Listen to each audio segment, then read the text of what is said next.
सीधे रुख करेंगे। प्रधानमंत्री मोदी संबोधित कर रहे हैं G20 यूनिवर्सिटी कनेक्ट प्रोग्राम में, क्या कुछ कह रहे हैं सुनवाते हैं। साथियों को इसमें बढ़ चढ़ के हिस्सा लेने के लिए मैं आपसे मांग कर रहा हूं।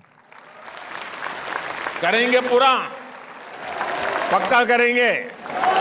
आपकी यूनिवर्सिटी भी लगेगी। आप कोई एरिया तय करके पूरी तरह क्लीन करके रहेंगे। मेरा दूसरा आग्रह है, डिजिटल लेन देन को लेकर है, यूपीआई से जुड़ा है। आज पूरी दुनिया डिजिटल भारत की, यूपीआई की इतनी प्रशंसा कर रही है, ये गौरव भी आपका है। आप सभी युवा साथियों ने इसको तेजी से अपनाया भी और फिनटेक में उससे जुड़े अद्भुत इनोवेशन भी किए। अब इसके विस्तार की, इसको नई दिशा देने का दायित्व भी मेरे नौजवानों को ही उठाना होगा। क्या आप तय करेंगे कि मैं कम से कम एक सप्ताह में 7 लोगों को यूपीआई ऑपरेट करना सिखाऊंगा, यूपीआई से काम करना सिखाऊंगा, डिजिटल लेन देन सिखाऊंगा? करेंगे? देखिए, देखते ही देखते बदलाव शुरू हो जाता है दोस्तों। साथियों, मेरा आपसे तीसरा एक आग्रह और मेरी मांग है, वोकल फॉर लोकल को लेकर है। साथियों, इसको आप ही आगे बढ़ा सकते हैं।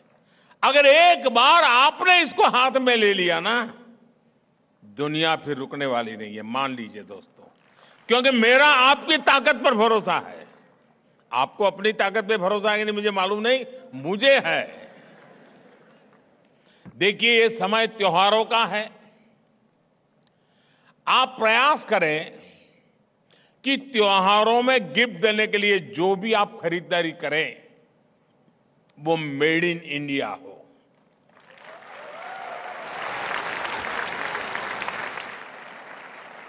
अपने जीवन में भी आग्रह करें दोस्तों, उन्हीं चीजों का इस्तेमाल करें, उन्हीं प्रोडक्ट को उपयोग करें जिसमें भारत की मिट्टी की खुशबू हो, जिसमें भारत के श्रमिकों के पसीने की महक हो। और वोकल फॉर लोकल का यह अभियान सिर्फ त्योहारों तक सीमित नहीं रहना चाहिए। मैं एक काम बताता हूं, आप करेंगे? होमवर्क के बिना तो क्लास होता ही नहीं है। करेंगे? कुछ लोग तो बोलते ही नहीं है। आप अपने परिवार के सब लोगों के साथ मिलकर के कागज पेन लेकर के, या तो फिर मोबाइल पर लिखते हो तो मोबाइल पे सूची बनाइए कि आपके घर में जिन चीजों का आप उपयोग करते हैं, 24 घंटे में जिन जिन चीजों का आप उपयोग करते हैं, उसमें कितनी हमारे देश की हैं और कितनी बाहर की है। बनाएंगे सूची? आपको पता भी नहीं होगा कि आपके जेब में जो कंगा है ना, कंगी, वो भी कभी विदेश से आ गई होगी, पता नहीं होगा। ऐसी ऐसी चीजें विदेशी हमारे घर में, हमारे जीवन में घुस गई हैं। देश को बचाने के लिए बहुत जरूरी है दोस्तों। हां, कुछ चीजें ऐसी हैं जो हमारे देश में जैसी चाहिए वैसी नहीं है, ठीक है। लेकिन हम आग्रह से देखें कि भाई जरा तलाश है तो कहीं गलती तो नहीं हो रही है। एक बार मेरे देश में बनी हुई चीजें मैं खरीदना शुरू करूंगा ना, तो आप देखना दोस्तों, हम इतनी तेजी से हमारा उद्योग व्यापार बढ़ेगा जिसकी आप कल्पना नहीं कर सकते। छोटा छोटा काम भी बड़े बड़े सपने पूरे करता है। साथियों, हमारे कैंपस भी वोकल फॉर लोकल के बहुत बड़े सेंटर हो सकते हैं। हमारे कैंपस सिर्फ पढ़ाई के नहीं बल्कि फैशन के भी सेंटर होते हैं। क्यों? अच्छा नहीं लगा? कोई डे मनाते होते तभी होता है क्या? है आज रोज डे है।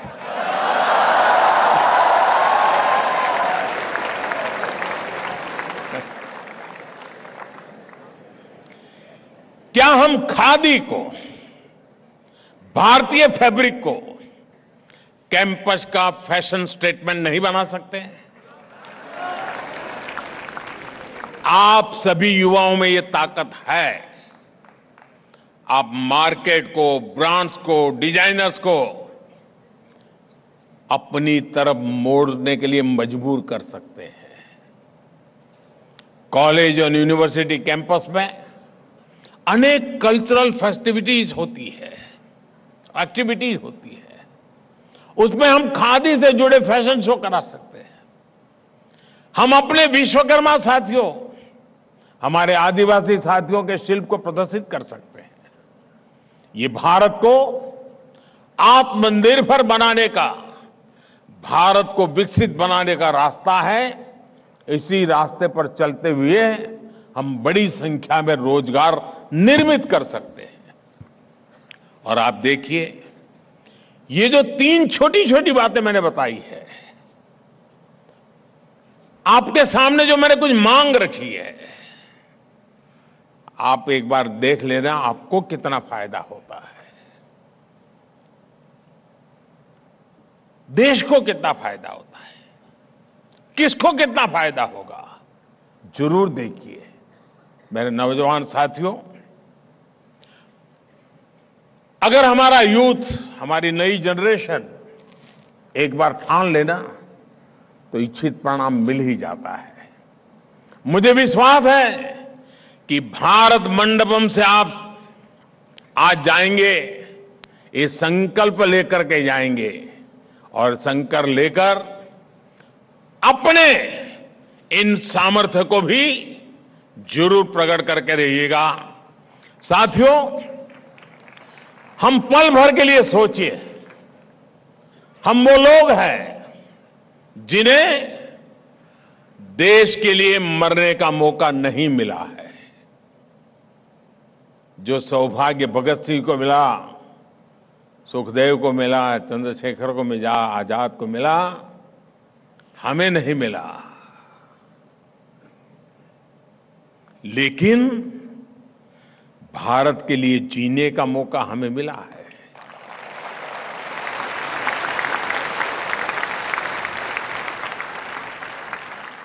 आज से 100 साल पहले की तरफ नजर करिए।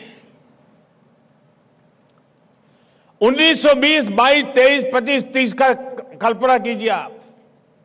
उस समय का जो नौजवान था, उसने ठान लिया था कि मैं देश को आजाद कराने के लिए जो कुछ भी कर सकता हूं मैं करूंगा, जो मार्ग मिलेगा मैं करूंगा। और उस समय के नौजवान चल पड़े थे, किताबें अलमारी में रख दी थी, जेलों में जाना पसंद किया था, फांसी के तख्त पर चढ़ना पसंद किया था। जो राह मिली उस राह पर चल दिए थे। 100 साल पहले जो पराक्रम की पराकाष्ठा हुई, त्याग और तपस्या का माहौल बना, मातृभूमि के लिए जीने मरने का इरादा मजबूत हुआ, देखते ही देखते 25 साल में देश आजाद हो गया। हुआ कि नहीं दोस्तों? उनके पुरुषार्थ से हुआ कि नहीं हुआ? अगर उस 25 साल के राष्ट्रव्यापी जो सामर्थ्य पैदा हुआ, उसने 1947 में देश को स्वराज्य दिया। साथियों, मेरे साथ चल पड़ो, आओ, मैं आपको निमंत्रण देता हूं। 25 साल हमारे सामने हैं। 100 साल पहले जो हुआ था, हम एक बार वो स्वराज्य के लिए चले थे, हम समृद्धि के लिए चल पड़े।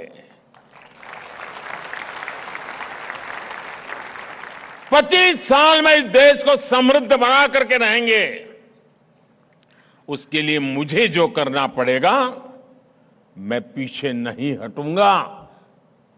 आत्मनिर्भर भारत समृद्धि के द्वार खोलता है दोस्तों।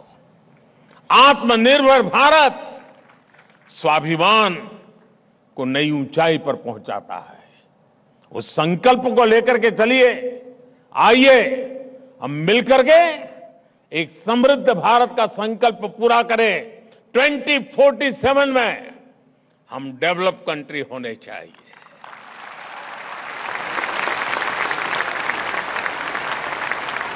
और तब आप अपने जीवन की सबसे ऊंचे पायदान पर होंगे। 25 साल के बाद आप जहां भी होंगे, अपने जीवन के सबसे ऊंचे पायदान पर होंगे। आप कल्पना करो दोस्तों, मैं जो आज मेहनत कर रहा हूं ना, और कल मैं आपको लेकर के मेहनत करने वाला हूं, वो आपको कहां से कहां पहुंचा देगा। आपके सपने साकार होने में कोई रोक नहीं कर सकता है दोस्तों। और मैं आपको गारंटी देता हूं दोस्तों, भारत को दुनिया की 3 टॉप इकोनॉमी में मैं ला करके रखूंगा।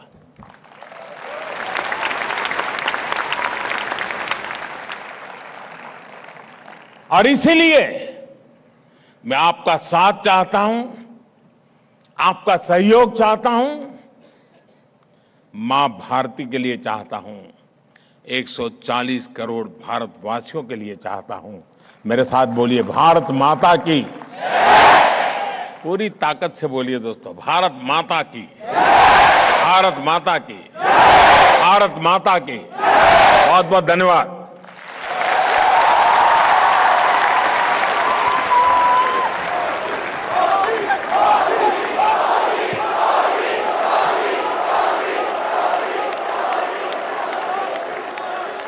बहुत बहुत धन्यवाद माननीय प्रधानमंत्री जी।